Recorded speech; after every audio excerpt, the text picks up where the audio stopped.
how do you get out? Because if this technology becomes super ubiquitous, are people just going to become prisoners in these self-driving cars? Mondays with Mike.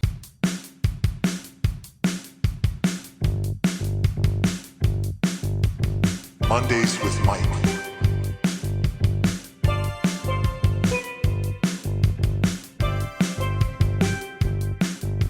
Mondays with Mike. Did you see that car that drove into the active arrest zone where there was that one guy pulled over and 5 cop cars behind him, and then the street was closed off, and the Waymo car was just clueless, and then there's this poor passenger who's got no control over it. If unsupervised AI is a car without a driver, what about a car with this driver? Just AI's taking us in all kinds of strange places. A little more setup, depending on where you want to go with it initially. I sent you a video of a Tesla veering into oncoming traffic, and then it causes the truck to ram into somebody's back wall. And then, a little bit more creepy, it was another Waymo, just driving around the Phoenix airport parking lot, not letting the passenger out. Is there a poltergeist in these things? My question for that one of the airport parking lot, is there no emergency mechanism for passengers who are in these cars to get out of the cars if they start malfunctioning? I want to know if in those cars, is there a lever you can pull just to jettison yourself from said car? Because if it's acting up in any way and it starts driving you over a cliff or into a wall or whatever, right? What are the mechanisms as a passenger to get out of the situation immediately? I would be fine with jumping out of a moving vehicle and landing on a sidewalk or the highway, I don't care, as compared to going off a cliff or into oncoming traffic or some other thing that could happen. It's what are the actual mechanisms for passengers or drivers, or not drivers, but of people in the driving seat of these vehicles get out? Because planes, jet pilots, they have their little chair that they pull the lever and fly away. Of being able to evacuate from a plane. Same with planes. They have ways of evacuating. They're not great, but they're better than nothing. You can parachute away, maybe. You have a fighting chance. So the question for this stuff, because if this technology becomes super ubiquitous, are people just going to become prisoners in these self-driving cars with no way out? Like, how do you get out? Do you break the window? Do you crawl through the trunk? Do you pull the emergency? Is there an emergency brake you can pull? What can you, the passenger, do to save yourself? And if the answer is nothing, there needs to be regulation to make sure that anybody who's a passenger in these cars has the ability to get out of the car, period. But also an ability to stop the car. So say it starts speeding really fast for some reason. It just goes 80, 90, 100 miles. Ideally, you would have a button you can press or a brake to slow it down or stop it. Maybe not stop it at 100 miles an hour because that sucks, but a way to slow it down to override its whatever the malfunction is. But that's the worry with a technology like this, is that because it is such a complicated and sophisticated technology, the thing we know is that these technologies, all technology, can malfunction. And for computers in particular, for computer programs, it could be something really dumb, right? It could be something like a security update that isn't properly whatever and shuts down the OS.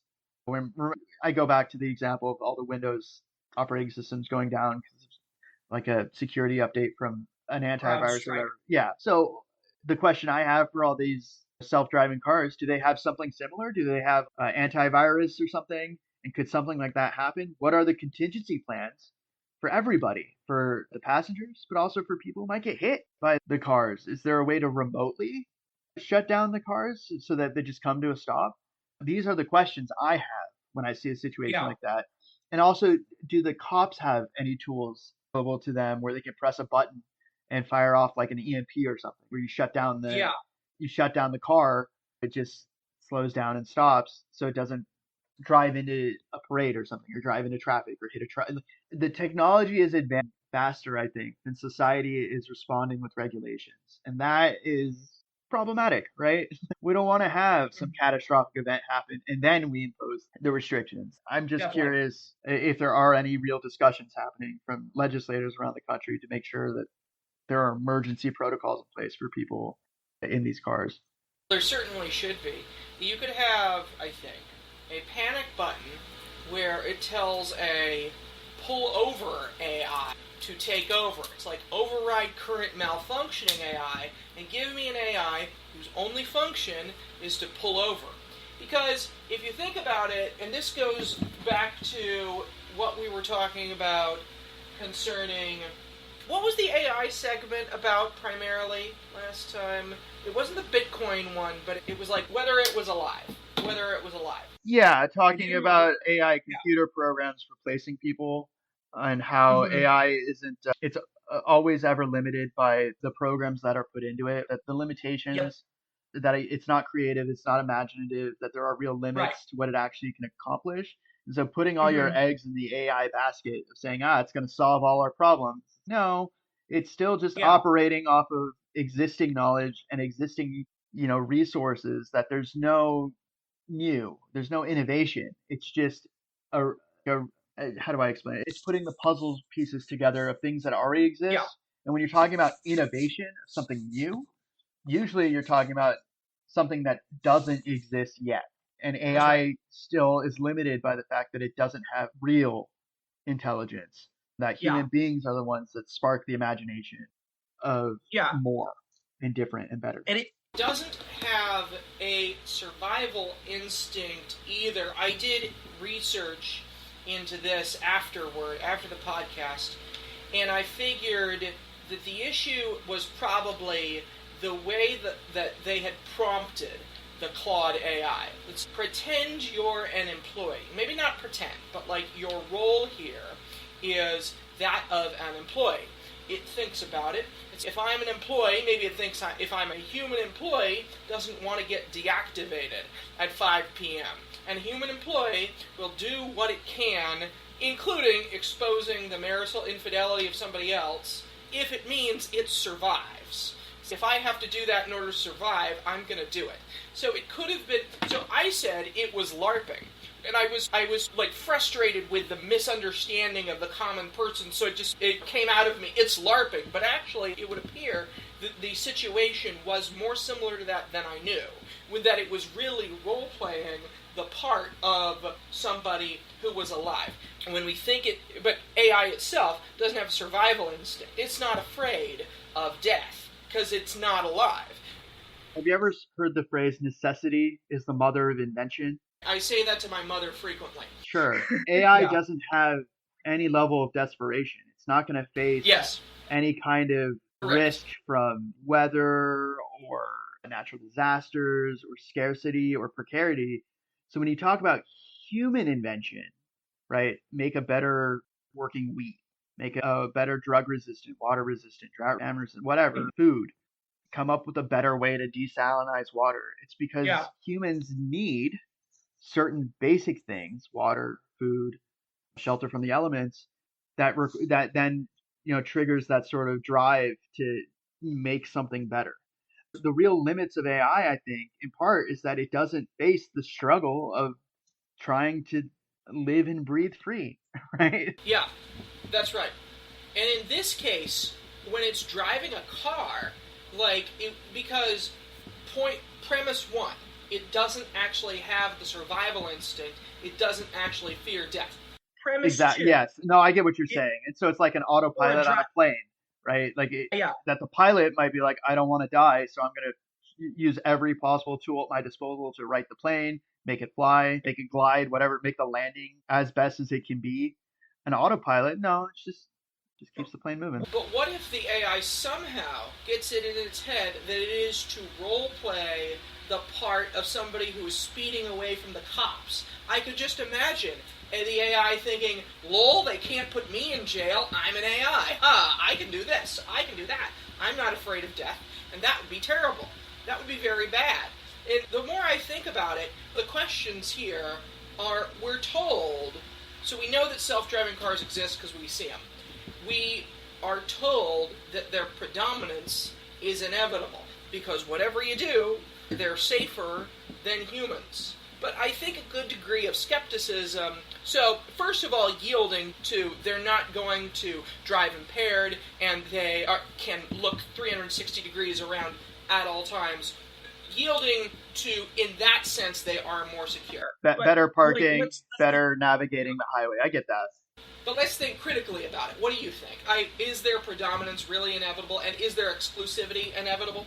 So, if they can be hacked, the answer is no, because they pose a national security threat to everyone. If they can be remotely hacked, for instance, and controlled by a hostile power. So human beings, to the best of my knowledge, still can't be hacked, right? You can't hack someone's brain and make them do something.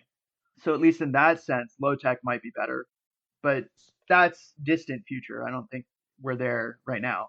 In terms of whether they'll become ubiquitous, it's always a matter of the influence of lobbyists, those who are able to actually make things happen in this country, in any country, really.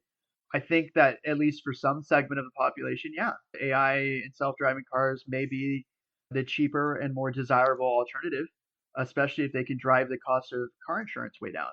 So if car insurers, for example, offer car insurance at 10% or 20% of the current car insurance rate if you have a self-driving car, or at least self-driving adjacent technology. So maybe not a fully self-driving car, but a hybrid version that has some of those things you talked about, like LiDAR and some of the other stuff, collision protection, stuff to ensure that a driver's not impaired while the car is in motion. Things like that. If that technology becomes more ubiquitous, it will dramatically reduce the price of, it should dramatically reduce the price of car insurance, because car insurance is based off of risk, and the risk goes way, way down.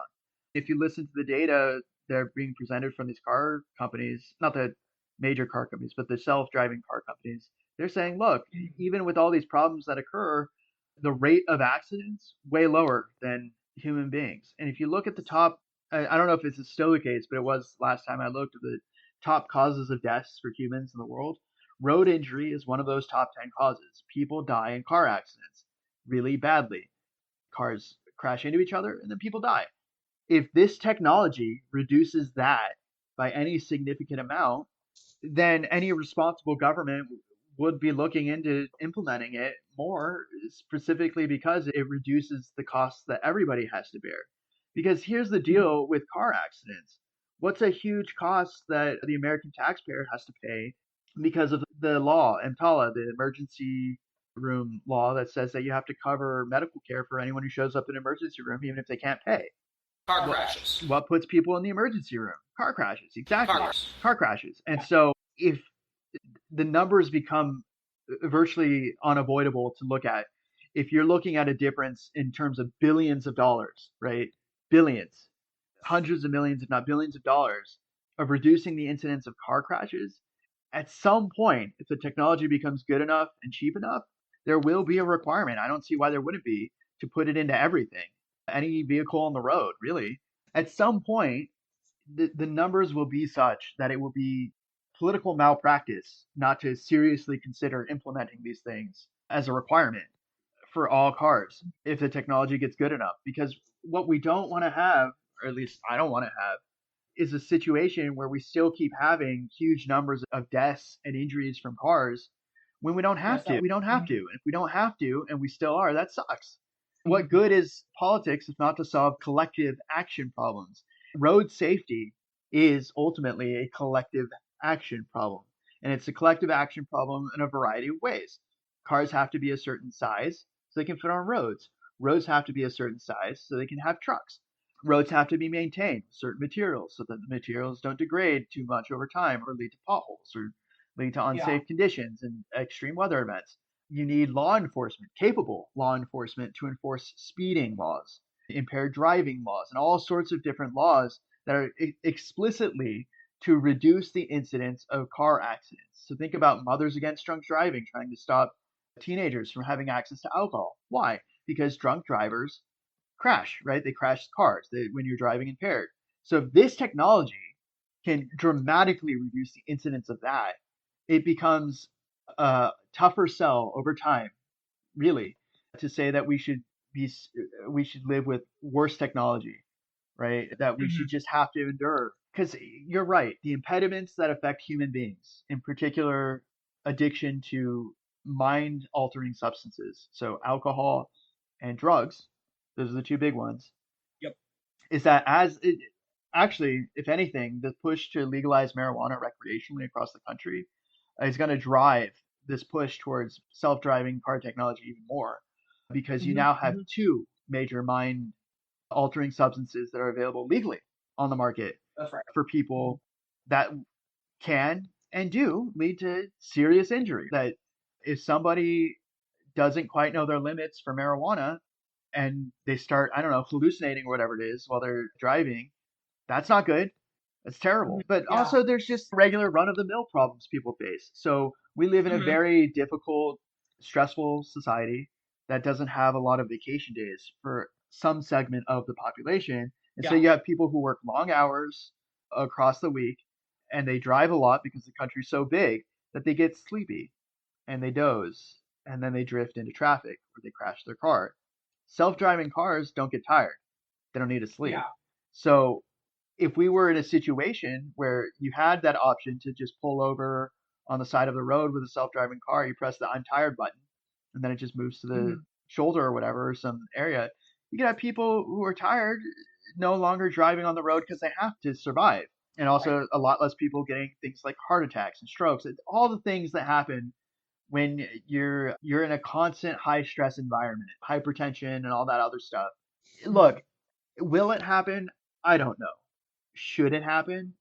I don't know. I think if the technology gets better, that these stories we have of these like one or two incidences of it driving onto a crime scene or driving in circles, whatever, that can get hammered out. That can get fixed, right? Any Sure. technology can be improved, right? There's got to be ways because the situation we have now, we accept a certain amount of injury and death because that's just the way it is with the technology we have. That's the trade-off we make. But if that trade-off doesn't have to exist, I have to believe that there will be a political push, a real movement to get this technology in every car, to incentivize people to put this technology into their cars so that we have way less accidents. Because nobody wants to die from a car accident, and nobody wants to get injured or disabled or have their arms broken or their legs broken or their spine broken or whatever from a car accident. And certainly, I remember when I was in driving school, the thing I was told is that it's not so much that you have to worry about yourself while on the road, because of course you do. You have to worry about other people because other people are unpredictable. You have to learn how to drive defensively because anything can happen. Look, the self-driving car drove into traffic. I remember a time when I was riding the bus from university that I saw a car drive from the highway up the wrong off-ramp into the bus lane. What was that? Yeah, those bus lanes are for buses only. Not just that, how did they get from the highway going the direction the bus was going? They had to cross 7 lanes of traffic or whatever to go from the highway in the other direction, in the opposite direction, up the highway into the bus lane. Because they took a highway off-ramp into the bus. It was Sure. how did they get there? Why were they there? What was going on? That's one of those things where it's, whoa, self-driving cars at a minimum, I would hope, can reduce that. But then there's the other thing is that we would hope, how do I explain this? It may not happen because a major driver of revenue for law enforcement is speeding tickets, and self-driving cars would not speed. So there may be a push. I don't know that there would be. It really depends, but there could be a push to try and maintain at least the option of not having a self-driving car, especially if you can't afford it. So you would still have people who speed, people who drive drunk. It would just be a lot less people. How about this? We get the self-driving cars, but you gotta have a manual override. Because what if we get hacked? Because Absolutely. No, okay, I agree. sounds good. Absolutely. Cool. But I do think they would help a great deal for if you had a dedicated bus lane of just self-driving buses. Because remember, buses drive on fixed routes. So if you just have a road dedicated just to buses, I mean, they don't deviate. They don't have to deviate. They go from point A to point B. They go from the depot to the depot. So if you have just a nonstop line of buses, yes, you have the driver there just in case, but it would be way safer. It would be probably cheaper if you could do it at cost, at bulk. It would probably be easier to maintain because self-driving cars would probably result in a lot less wear and tear, right? Yep. There's all sorts of things there. And for that, I don't see any real objections to having better buses that don't collide with people and things because they have collision detection. Because the human bus drivers, they're limited by their periphery, their optical ability Yeah. to see things that you're right. A self-driving car wouldn't be if it could see in 360 degrees in every direction. I don't see a downside. Same as self-driving train. Trains on a fixed track. Or we know about self-driving buses, and I'm putting on my sunglasses here for the cool effect. Okay, the self-driving streetcar. The self-driving streetcar named Desire, so called because I desire that it should be. Self-driving streetcar. I think it's the Fifth Element where they have the self-driving flying taxi, where you have, or even Coruscant and Star Wars, where you've got just like the non-stop stream of flying cars and ships back and forth, right? Is that if the technology gets to a point where you could have layered flying cars, right, that would dramatically reduce things like congestion. It would make our lives just way easier. And this is the important part. It would allow us to build more vertically for population centers. So instead of being so spread out for our transportation options, we could create a much better, more interconnected hub to make it less expensive to get a job, less expensive to go get medical care, less expensive. Like the benefits are way better than the costs. And so when you look at it from a cost benefit analysis, our current situation isn't ideal. It's not the best. A lot of people get injured and die from car accidents. And if you can get that number down significantly, like I don't see why we wouldn't try. For all these technologies, we moved to cars from horses because horses were expensive to maintain, are skittish and unpredictable, and cars are faster. I don't see why we wouldn't move to an advancement in car technology. We already have cars. We know what they do. But if we can get faster and better, why not? Right? So, especially for trains, if we could get really fast trains, great. Why not? Yes. What's the impediment? If we get really fast planes, why not? What's the issue? We get really fast boats.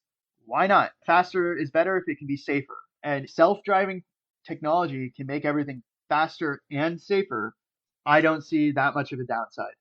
Everything can be worked out. All problems can be fixed. Yeah, but you mentioned Coruscant. So, pop topic. This is like a pop quiz, but pop topic. Do you ever think that you're going to have the entire planet as one big city? Yeah. Do you ever think that there'll be spacefaring civilizations, and then at one point there'll be an entire planet which is one big city? Yes. Did you ever see Judge Dredd, or Dredd, just simplified to Dredd, where it's just one mega city? I think I missed that one. We already have something like that. The megalopolis, or whatever you call it, on the eastern coast of the U.S. Yeah. It's pretty much one contiguous city from like New York down to, if you look at a map, it's a huge population center. Mexico City, Jakarta, Tokyo. If you look at some of these places, they are very urbanized, very interconnected. Tokyo, especially if you look on a map, it's layered. It runs nonstop. The trains are on time. Like it's a very organized, very efficient city. I don't see why we wouldn't reach a point where you have a city that's a whole, or a planet that's a whole city. We could. Why not? Sure. If we can get cheap space travel, then getting off the planet is the main. I don't know about the main drive, but it certainly takes a lot of energy. If we can get a space elevator, then we're on the way. If we can ever figure out warp drive, who even knows about that? Yeah, the major impediment to a planet-sized city would be getting food, medicine, all the resources to the city. So if space travel became cheap enough, then yeah, you could bring stuff from other places to the city. So if you have a planet that's just a farm, you bring all the food to the city, right, on the cheap. Or if you have a planet or asteroid or whatever that's just water, right, water production, then you bring the water to the city. The whole issue is that cities are expensive because you limit your arable land, you limit your ability to get water and to get food, and so you have to come up with a solution outside of the planet. And the downside to that is it could be stopped from like an intergalactic war or a blockade, or you run out of resources or fuel to travel, then everybody's stuck on a city on a planet without enough food and water. Yeah. Watch out for the Trade Federation. Yeah. You see something calling itself the Trade Federation, you got problems. Oh, and one more little plug. You've heard of the city planet and the farm planet. How about the parking lot planet? Yeah. Pardon my planet. Park your spaceship on a planet for long-term stay. You know. Yeah, that's right. That's right. Yeah, but you gotta be out. You gotta be out by midnight. They lock the atmosphere at midnight. It might be pretty brief because I was watching NBC and I hear $1,000 for every American kid. And since I have one of those, I thought, how do I get the $1,000? Because that's just where the mind goes. Even though it says Trump accounts, I'm thinking we had Social Security, and we had Medicaid, and then we had Fannie Mae and Freddie Mac, and now it's just Trump account. My daughter was born too early, but then, because the deal is that apparently, and I don't know if this is a done deal, it sounded like a done deal, that every child in the U.S. born 2025 through 2028 will get a Trump account. $1,000 in there, and then it is invested in broad index funds. But then Michael Dell stepped in and said, we'll contribute, he and his wife, will contribute $6.25 billion for 25 million other children that live in zip codes that don't have very high median income. I started thinking to myself, oh, my kid only gets $250 as opposed to the $1,000. And then I thought, setting aside $1,000 for my child is not a terribly hard thing to do, especially if it's undertaken over months or years. Then it can pretty much be done. And so I thought, okay, is this a very good idea, a small good idea, or is it money ill-appropriated that would be better spent feeding or housing the poor? What do you think? Oh no, I think it's a better idea than nothing. So the alternative is nothing. But more importantly, I think when you're talking about money that's administered, especially for children, unless they're in the foster care system, that money usually goes to parents. And so that doesn't necessarily mean that the money's always spent specifically for the children. The US has a pretty high rate of child poverty compared to other developed nations, if you compare them side by side. This is good news in the sense that it's doing something to help mitigate the fact that children may get nothing in the U.S. once after they're 18 and if they get kicked out of their house, they may immediately become homeless. That's pretty not common, but that's something that happens with the foster care system. I think it's up to 21. Maybe they changed it to 21, but there was a time when foster kids, once they were cut off from all the support, the housing, the shelter, straight to the street unless they somehow got a job, whether in high school or in their teen years. That was a real problem if you're talking about homelessness. This at least could help address that. Also, I think that the private philanthropy helping to provide some money is still better than, again, nothing. This is better than the alternative because the alternative isn't too great.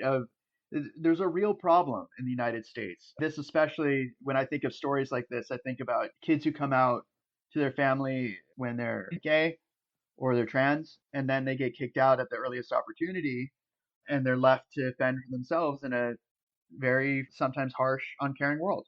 This at least provides a safety net. It's not going to be a great safety net, but it's better than no safety net.